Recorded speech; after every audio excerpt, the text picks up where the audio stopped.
హల్లెలూయా. దేవుని మహాకృప బట్టి అందరూ బాగున్నారా? దేవుని సన్నిధి మీకు సదా తోడైనది గాక.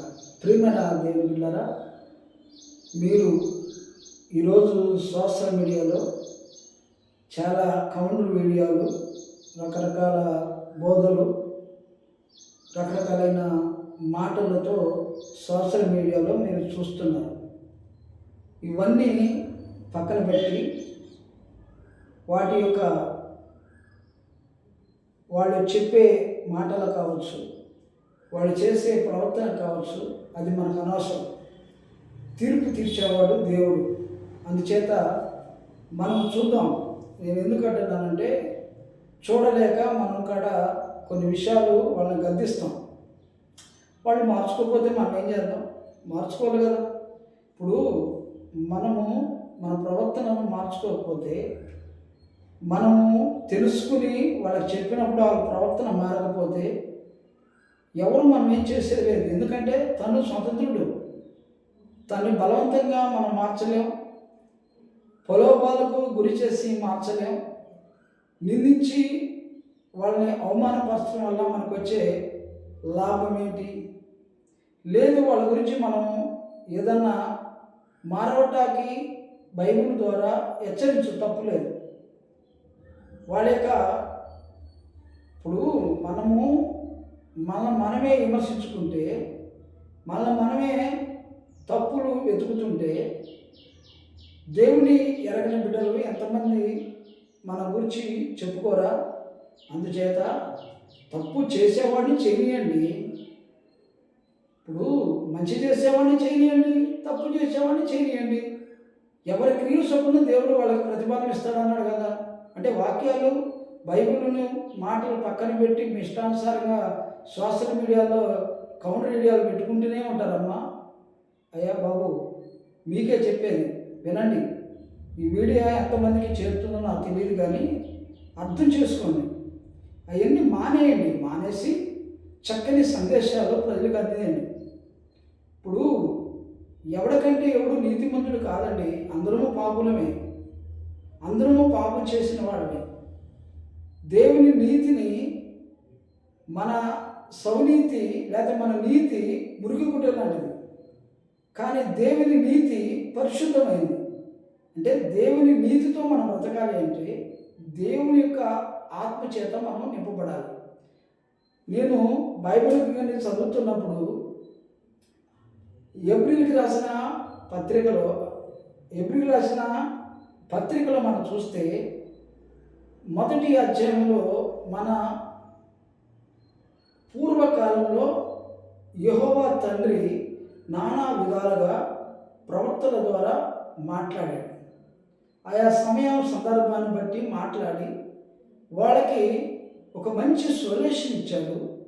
వాళ్ళకి జరిగేది, జరగబోయేది, అంటే భవిష్యత్తు కాలంలో ఏమి జరుగుతుందో కూడా వాళ్ళతో వివరించాడు.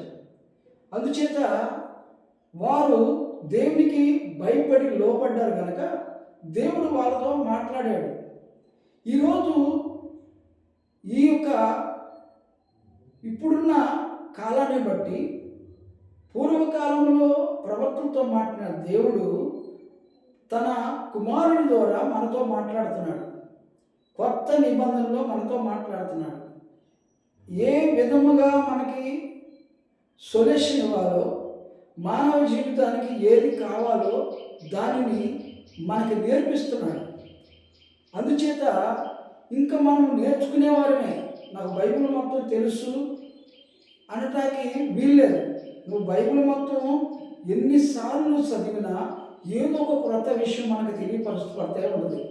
అందుచేత ప్రేమైన వాళ్ళరా, నాకు బైబిల్ తెలుసు అని గర్వించొద్దు. నేను బైబిల్ మొత్తం చదివాను, నేను బైబిల్లో తెలియని మాట నాకు లేదని గర్వించవద్దు. ఎందుకంటే గర్వానికి ముందు నాశనం నడిచిందంట. అందుచేత మనకేం తెలియదండి. నువ్వు ఎప్పుడున్నా చదవండి, కొత్తగానే ఉంటుంది. ఏదో క్రొత్త విషయం మనకు తెలియపరుచుపడతాడే ఉంటుంది. అందుకే దట్ ఈస్ బైబిల్. ఇది పరిశుద్ధ గ్రంథం కనుక ఇది మన జీవితంలో ఎప్పుడు చదివినా కొత్తగానే ఉంటుంది. కొన్ని క్రొత్త విషయాలు తెలుస్తూనే ఉంది. అందుకే దైవ గ్రంథం అంటే ఇది పరిశుద్ధ గ్రంథం అని పిలువబడింది.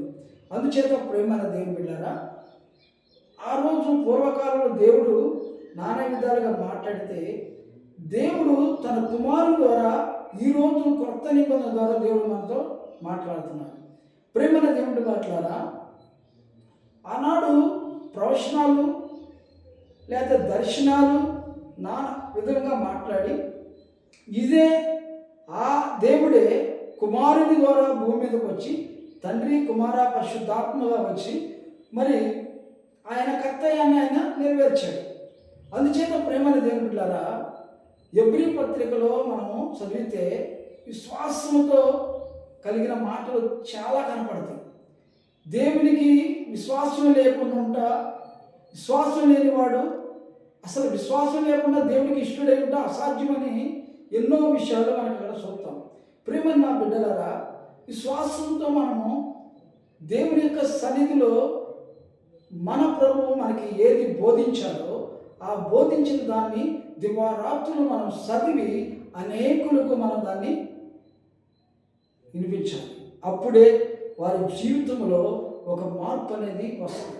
అందుచేత ప్రేమైన వాళ్ళరా, నేనేమంటానంటే, మనలో మార్పు కావాలి అంటే, మన జీవితం మార్చబడాలంటే, మన జీవితాన్ని చక్కదిద్దుకోవాలంటే, లేతే మనం చక్కదిద్దుపడిన తర్వాత ఎదుటి వారి జీవితాల్లో ఒక మార్పు తీసుకురావాలంటే ముందు మన క్యారెక్టర్ బాగుండాలి, ముందు మన నడవడిక బాగుండాలి, ముందు మన మాట బాగుండాలి. నేను చెప్పే ప్రతిసారి నేను ఏమంటానంటే, మన క్యారెక్టర్ బాగోకుండా, మన ప్రవర్తన బాగోకుండా మనం ఎవరికి చెప్పినా మనల్ని విమర్శిస్తారే తప్ప మనల్ని గణపరచరు. ప్రేమైన వాళ్ళ, ఇది లోకం.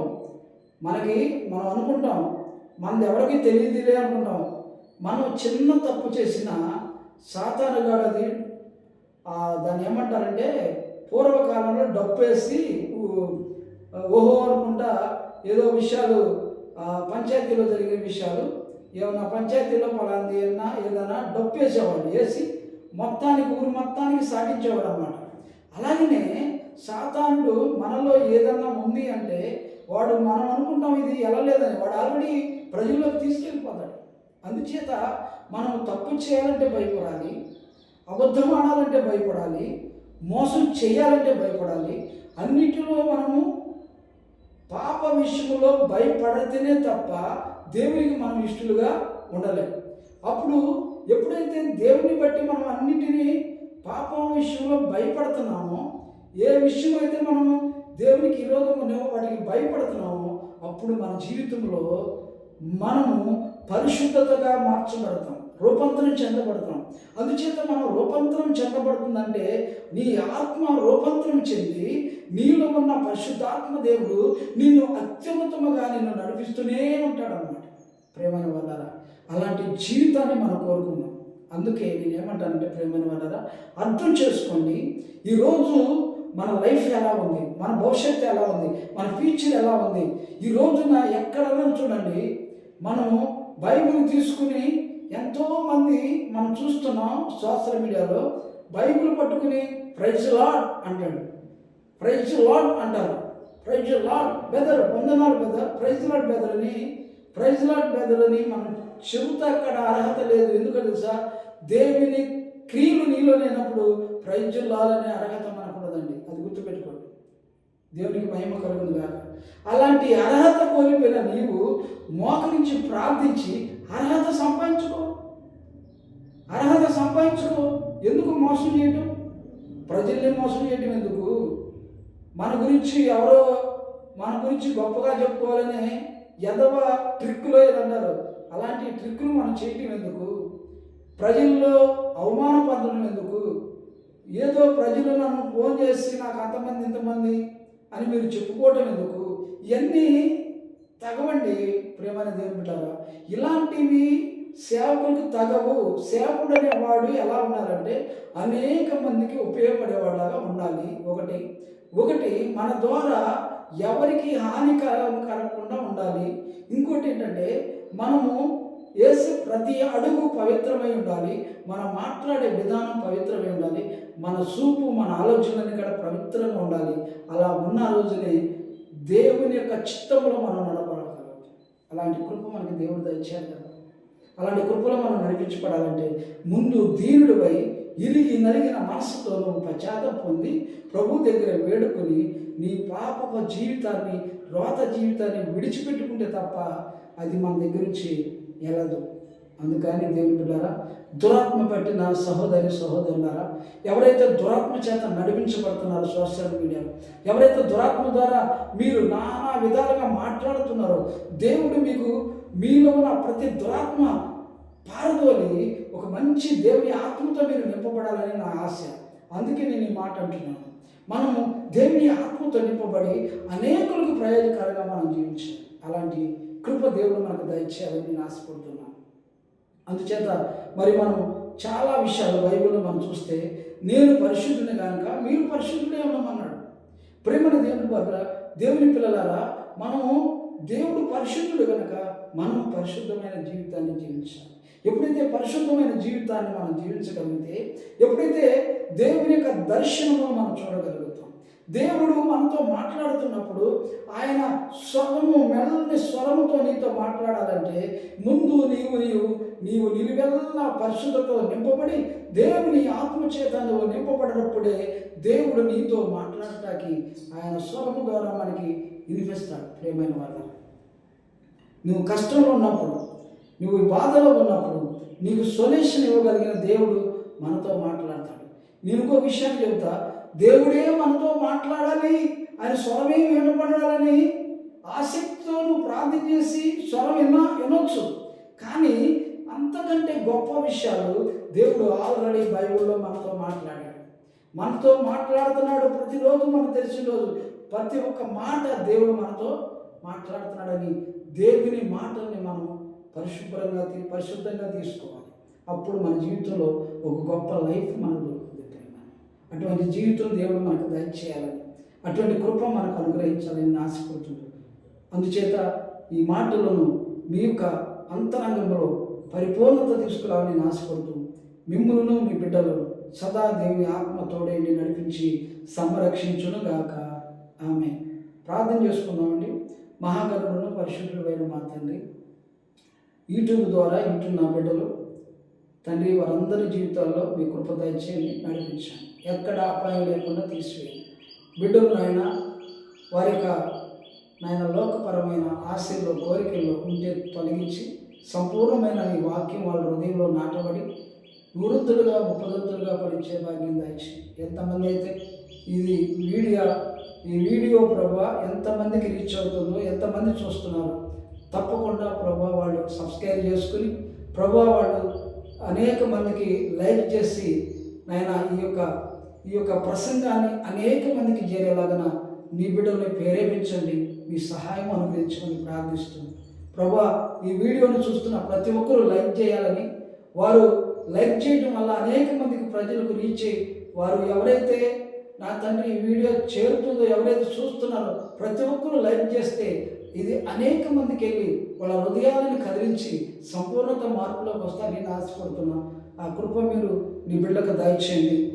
నీ సన్నిధి వారికి తోడేయవచ్చుమని ప్రార్థిస్తూ మా ప్రభువును మా రక్షకుడైన యేసు నామమును బట్టి స్తుతించి ప్రార్థించి వేడుకుంటున్నాను తండ్రి. ఆమేన్. God bless you.